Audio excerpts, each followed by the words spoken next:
శ్రీమాత్రే నమ. జయ గురు దత్తాత్రేయ నమ. ఈ వీడియోలో మనం కుజ స్తంభన గురించి తెలుసుకుందాం.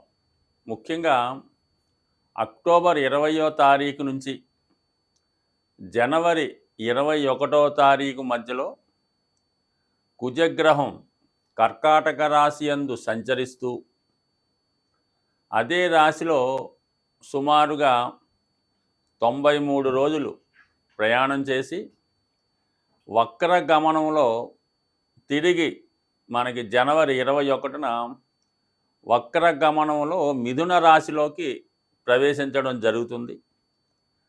మళ్ళా మిథున రాశి నుంచి తిరిగి ఏప్రిల్ 2వ తారీఖున కర్కాటక రాశిలోకి రుజుగతిలో ప్రవేశించడం జరుగుతుంటుంది. అంటే మొత్తం ఇంచుమించుగా మనం ఈ కుజుడు కర్కాటక రాశిలో ఉండగా ఏర్పడబోయే ఫలితాలు వివిధ రాశుల మీద ఏ విధంగా ఉంటుందన్న విషయాన్ని మాత్రమే ఈ వీడియోలో తెలుసుకుందాం. దాని తర్వాత జనవరి 21 నుంచి ఏప్రిల్ 2 వరకు మిథున రాశిలో ఉన్నప్పుడు ఏ ఫలితం ఇస్తాడన్నది అది ఇంకొక వీడియోలో తెలుసుకుందాం. అయితే పర్టికులర్గా ఇప్పుడు ఈ కుజగ్రహం గురించి కర్కాటక రాశిలో ప్రవేశించగా పర్టికులర్గా వీడియో చేయడానికి ఏంటంటే, సాధారణంగా కుజుడు ఒక రాశి నుంచి ఇంకొక రాశిలోకి మారడానికి 40 నుంచి 45 రోజులు తీసుకోవడం జరుగుతుంటుంది. అయితే ఇది ఇంచుమించుగా ఈ 93 రోజుల ప్రయాణంలో మరి ఇదే రాశిలో కుజుడు వక్రించి నెమ్మదిగా వెనక్కి వెళ్ళడం. ఏ గ్రహం అయినా సరే వక్రించే ముందు రుజుమార్గంలోకి వెళ్ళే ముందు ఒక విధంగా స్టడీగా ఉంటాయి.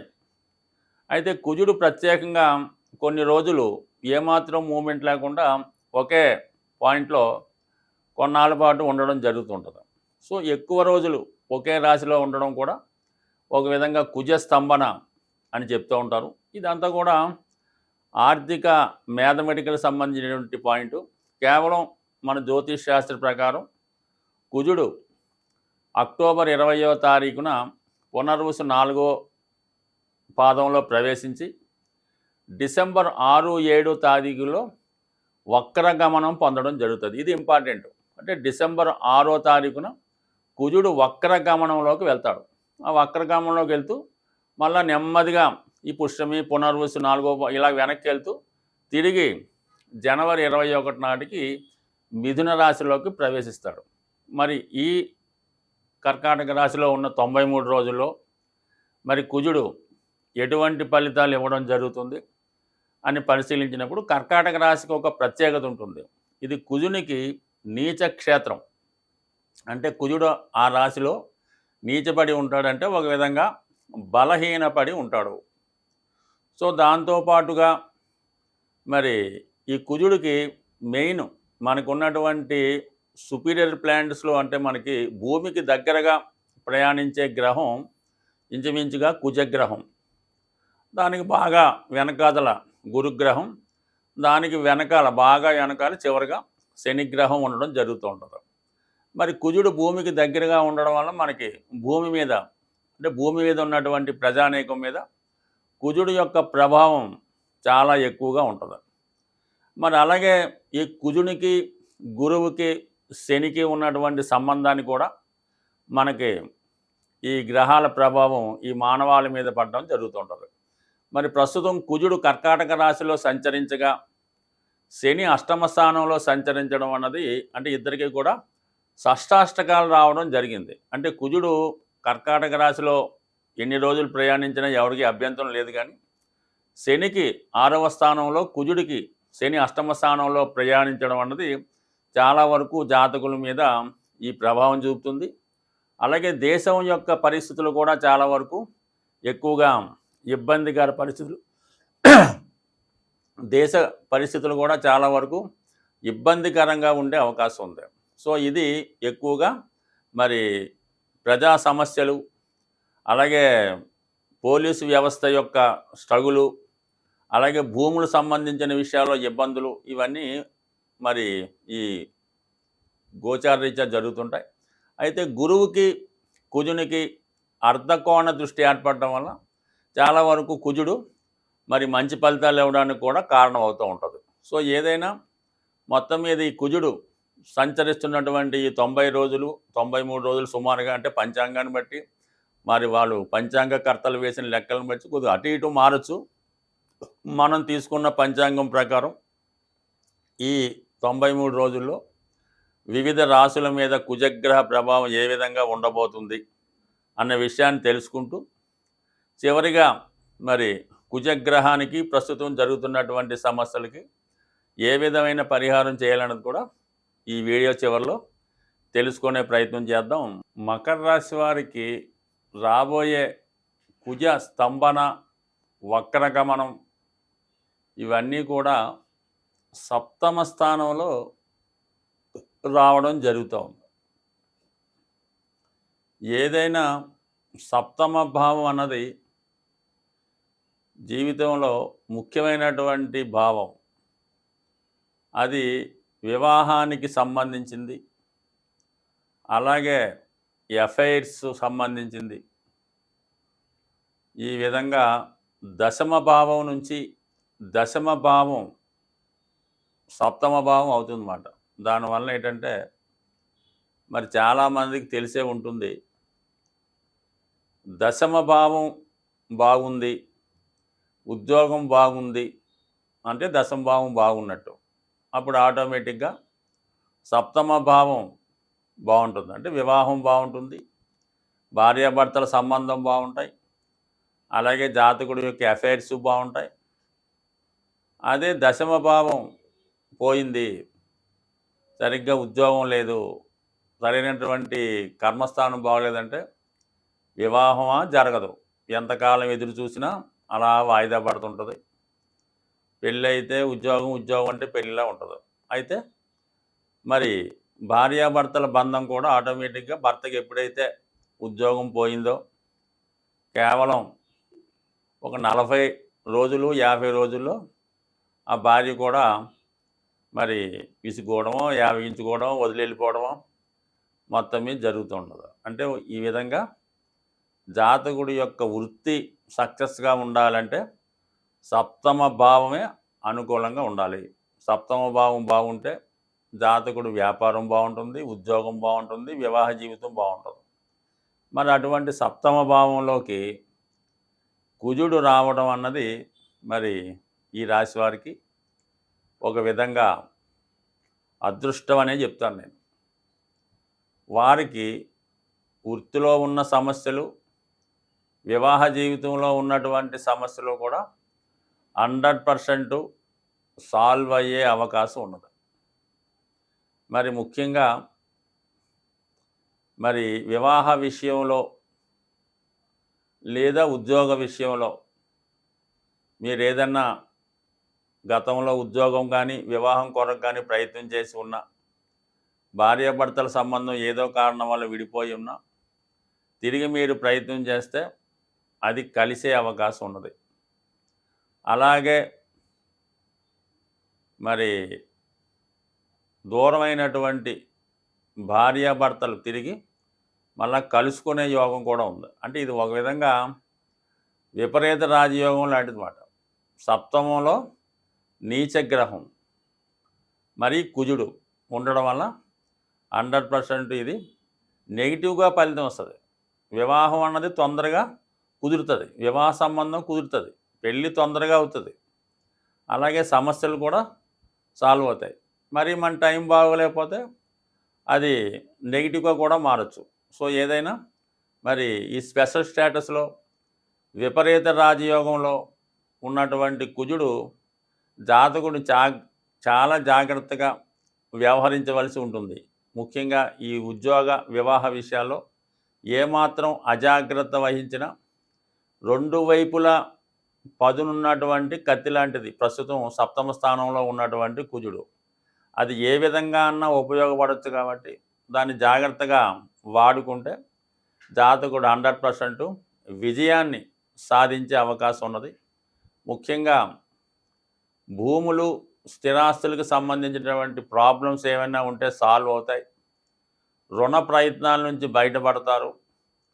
అంటే ఏదన్నా లగ్న లాభాధిపతి మతుల మధ్య, లగ్న చతుర్థాధిపతుల మధ్య ఉన్నటువంటి ఈ షష్టాష్టక స్థితి జాతకుడికి స్థిరాస్తి సంబంధించిన విషయాల్లో అనూహ్యంగా స్థిరాస్తి అమ్మడం కానీ జరగవచ్చు.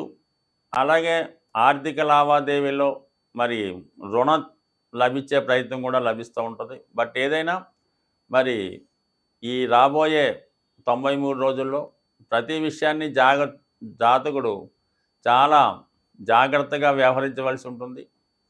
ఏదైనా కొత్త వ్యాపారం ప్రారంభించాలన్నా, పార్ట్నర్షిప్ వ్యవహారం చేయాలన్నా ఖచ్చితంగా జాతకుడు 1-2 సార్లు ఆలోచించాలి. బట్ ఈ సమయంలో ఎస్పెషల్లీ ఈ మకర రాశి వారు మీరు అందరి దగ్గర లాభాన్ని పొందాలి, ప్రతిదీ మీకే కావాలి అని అనుకున్నటువంటి భావంతో వెళ్తున్నటువంటి మీకు మీ దగ్గర నుంచి ఏదో ఒకటి పొందాలి, మిమ్మల్ని ఏదో విధంగా మభ్యపెట్టి మీ నుంచి ఏదో ధనమో ఆస్తో పొందాలనే ఉద్దేశంతో వచ్చే వాళ్ళే ఎక్కువగా ఉంటారు. అందుకని రాబోయే ఈ 6 నెలల్లో సుమారుగా అటు ఇటుగా మకర రాశి వారి జీవితం పోరాటంలానే ఉంటుంది.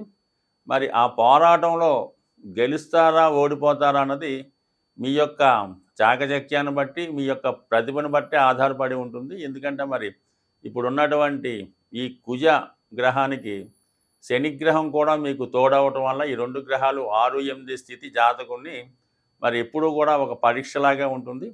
ఆ పరీక్షలో అంతిమ విజయం మకర రాశి వారికే రావడం జరుగుతుంటుంది. ఎందుకంటే ఈ రాశి వారికి కుజుడు బాధకుడు. ఆ బాధకుడు బలహీనంగా ఉన్నప్పుడు ఏమవుతుందంటే ఒక విధంగా ఇందాక చెప్పినట్టు విపరీత రాజయోగాన్ని ఇస్తూ ఉంటాడు. 2 వైపులా పదునున్న కత్తిని మీరు ఎలా వాడుకుంటే అలాగ ఉపయోగపడుతుంది. ఎవరి జాతకంలోనైనా వాడు ఖచ్చితంగా ఉద్యోగంలో అభివృద్ధి చెందాలన్నా, వ్యవసాయ వ్యాపారాల్లో పోటీని ఎదుర్కొని నిలబడాలన్నా, ఒక సాధారణ స్థాయిలో జీవనాన్ని ప్రారంభించి ఉన్నత స్థాయికి ఎదగాలంటే కుజగ్రహ అనుగ్రహం తప్పనిసరిగా ఉండాలన్నమాట. సో అందువలన కుజుని యొక్క అనుగ్రహం కోసం మరి 2 విధాలుగా మనం కుజుని యొక్క అనుగ్రహం పొందడం వచ్చు. ఒకటి ఏంటంటే సుబ్రహ్మణ్య స్వామి ఆరాధన. మంగళవారం ఎప్పుడన్నా సరే కుజుడికి మంగళవారం నాడే పరిహారం చేయడం వలన అది కలిసి వస్తుంది. మరి మంగళవారం రోజు ఒక 8 మంగళవారాలు సుబ్రహ్మణ్య స్వామికి బెల్లం పానకంతో అభిషేకం చేయడం వల్ల ఖచ్చితంగా కుజుని యొక్క పరిహారం జరుగుతుంది. మరి ఇంకా ఎక్కువ ఇబ్బందులు ఉన్నాయి అనుకున్నవారు కుజుని యొక్క అనుగ్రహం కోసం మరి కుజగ్రహ జపం, కుజగ్రహ హోమం చేయవలసి ఉంటుంది. అలాగే సుబ్రహ్మణ్య స్వామి అంటే మనకి కృత్తికా నక్షత్రం వచ్చిన రోజు సుబ్రహ్మణ్య స్వామి కంటే కృత్తికా నక్షత్రం అనేది అగ్ని నక్షత్రం, దానికి అగ్ని అధిదేవత. ఆ రోజు సుబ్రహ్మణ్య స్వామి వారి విగ్రహానికి ఆలయంలో పాలతో అభిషేకం చేయడం వల్ల ఖచ్చితంగా కుజునికి సంబంధించినటువంటి సమస్త దోషాలు పరిహారం అయ్యే అవకాశం ఉన్నది. అది ఒక విధంగా మనకి ఒక గ్రంథంలో బాగా మండుతున్నటువంటి నిప్పులని పాలతో ఆర్పడం వల్ల కుజదోషం లాంటిది పరిహారం అవుతుందని. అంటే కుజుడు అగ్నితత్వ గ్రహం. మరి ప్రస్తుతం కుజుడు కర్కాటక రాశి అనే పాల సముద్రంలో సంచరిస్తున్నాడు. అందువల్ల మరి మంటల్ని అంటే నిప్పుల్ని ఇది పాలతో ఆర్పడం వల్ల మరి కుజుడు శాంతించే అవకాశం ఉంటుంది. సో అలాగే మరి హనుమాన్ శక్తికి కారకుడు. ఒక విధంగా కుజగ్రహానికి సాక్షాత్ స్వరూపమైనటువంటి హనుమంతుడు హనుమాన్ చాలీసా పారాయణ చేయడం వల్ల మంగళవారం రోజు హనుమాన్ ఆలయంలో తమలపాకులు మాల స్వామికి అలంకరించాలి. అంటే ఏ విధంగా అలంకరించాలి? 108 తమలపాకులు, లెక్కతో సంబంధం లేదు, దండ ఎంత మీరు చేయగలిగితే ప్రతి ఆకు మీద సింధూరంతో శ్రీరామ అని రాసి దాన్ని మాలగా తయారు చేసి మరి ఆంజనేయ స్వామికి హారంగా సమర్పించడం వల్ల మరి స్వామికి అనుగ్రహం లభిస్తుంది.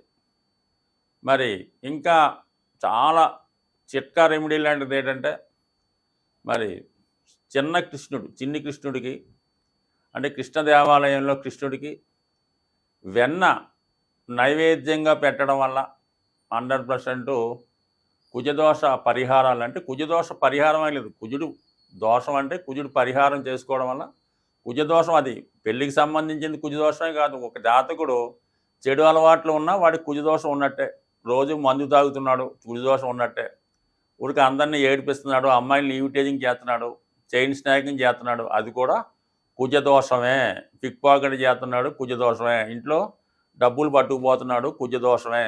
అందువల్ల కేవలం వివాహానికి సంబంధించింది కాదు, ఈ కుజదోషం ఉన్నవాళ్ళు ఇటువంటి పనులు చేస్తూ ఉంటారు. అంటే ఏదైతే పోలీసు వాడు పట్టుకుంటే జైల్లో వేస్తారో అవన్నీ కూడా, ఆ నేరాలన్నీ కూడా కుజదోషానికి సంబంధించినవే. కాబట్టి మరి ఈ కుజదోషం ఉన్నవాళ్ళు ఈ విధమైన పరిహారం చేయడం వల్ల ఇంకా బాగా, అంటే రోజు ఒక 8 రౌండ్లు గ్రౌండ్లో స్పీడ్గా మరి పరిగెత్తడం వల్ల కూడా కుజదోషం పరిహారం అయ్యే అవకాశం ఉంది. స్వస్తి.